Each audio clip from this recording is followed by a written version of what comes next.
welcome back to my channel.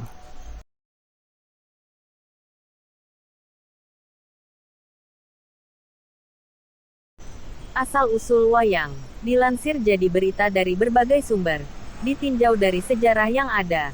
Asal-usul wayang dianggap telah hadir semenjak 1500 tahun sebelum Masehi. Wayang lahir dari para cendekia nenek moyang suku Jawa di masa silam. Pada masa itu, wayang diperkirakan hanya terbuat dari rerumputan yang diikat sehingga bentuknya masih sangat sederhana. Wayang dimainkan dalam ritual pemujaan roh nenek moyang dan dalam upacara-upacara adat Jawa. Pada periode selanjutnya, penggunaan bahan-bahan lain seperti kulit binatang buruan atau kulit kayu mulai dikenal dalam pembuatan wayang. Adapun wayang kulit tertua yang pernah ditemukan diperkirakan berasal dari abad kedua Masehi. Wayang sendiri berasal dari sebuah kalimat yang berbunyi Mahyanga, artinya berjalan menuju yang maha tinggi. Di sini bisa diartikan sebagai roh, Tuhan, ataupun dewa.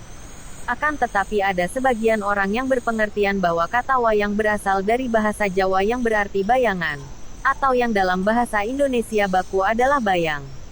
Hipotesa bahwa wayang berasal dari kata-kata bayang ini didapat dari bukti bahwa para penonton dapat menyaksikan pertunjukan wayang dengan hanya melihat bayangan yang digerakkan oleh para dalang yang merangkap tugasnya sebagai narator. Sementara dalang merupakan sebuah singkatan dari kata-kata ngudal piwulang, di mana ngudal berarti menyebar luaskan atau membuka dan piwulang berarti pendidikan atau ilmu. Hal ini menegaskan posisi dalang sebagai orang yang memiliki ilmu lebih dan membagikannya kepada para penonton pertunjukan wayang. Catatan sejarah pertama tentang adanya pertunjukan wayang mengacu pada sebuah prasasti yang bisa dilacak berasal dari tahun 930, yang menyebutkan adanya sosok Galigi Mawayang. Saat itulah sampai sekarang, beberapa fitur teater boneka tradisional tetap ada. Galigi sendiri merupakan seorang penampil yang sering dimintai untuk menggelar pertunjukan ketika ada acara atau upacara penting. Pada saat itu, ia biasanya membawakan sebuah cerita tentang Bima, seorang ksatria dari kisah Mahabharata. Penampilan yang dibawakan oleh Galigi tercatat dalam Kakawin Arjuna Wiwaha yang dibuat oleh Empu Kanwa pada tahun 1035 yang mendeskripsikannya sebagai seorang yang cepat, dan hanya berjarak satu wayang dari Jagatkarana.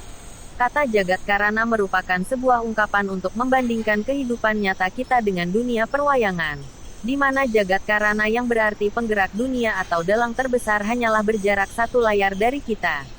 Perkembangan wayang terus terjadi, cerita-cerita yang dimainkan pun kian berkembang. Dalam pewayangan Jawa, yang terkenal adalah kisah Punakawan, yang terdiri dari Semar, Petruk, Gareng dan Bagong. Adapun masuknya agama Hindu di Indonesia pun telah menambah khasanah kisah-kisah yang dimainkan dalam pertunjukan wayang. Kisah Mahabharata dan Ramayana merupakan dua contoh kisah yang menjadi favorit pada zaman Hindu-Buddha di masa itu. Kedua epik ini dinilai lebih menarik dan memiliki kesinambungan cerita yang unik sehingga pada abad ke-10 hingga 15 Masehi, kedua kisah inilah justru yang menjadi cerita utama dalam setiap pertunjukan wayang. Kesukaan masyarakat Jawa pada seni pertunjukan wayang pada masa tersebut juga berpengaruh terhadap proses penyebaran agama Islam di tanah Jawa.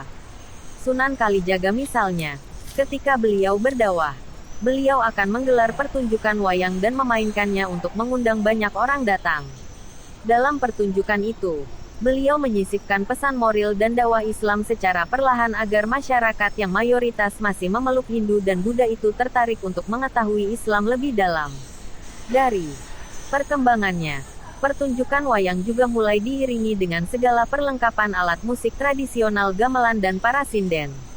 Kedua pelengkap ini dihadirkan Sunan Kalijaga untuk menambah semarak pertunjukan wayang sehingga lebih menarik untuk ditonton.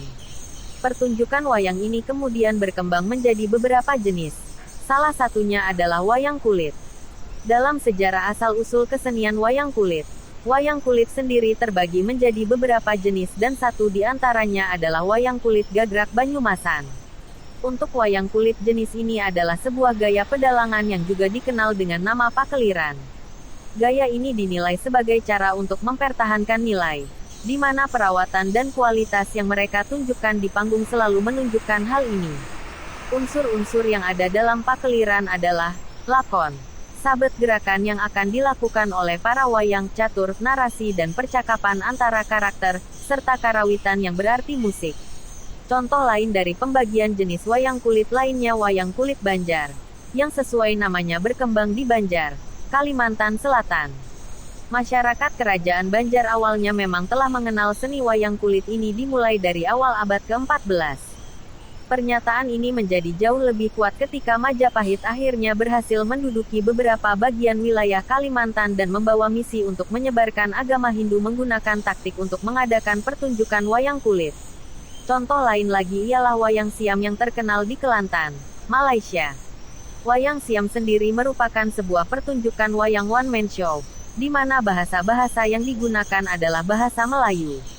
Dari awal, tidak ada bukti yang jelas tentang kemunculan pertama wayang siam. Jadi orang-orang berpendapat bahwa kesenian ini berasal dari Jawa, mengikut simbol-simbol yang sangat bercorak Jawa. Di masa sekarang ini, ketertarikan anak muda akan kesenian wayang kulit bisa dinilai sangat rendah, mengingat banyaknya permainan berbasis teknologi yang bisa mereka mainkan. Meski begitu, masih banyak juga orang tua yang dengan aktif mengajarkan anaknya untuk mengapresiasi salah satu karya seni tradisional Indonesia ini. Dan hal tersebutlah yang dibutuhkan untuk memajukan wayang kulit di masa ini.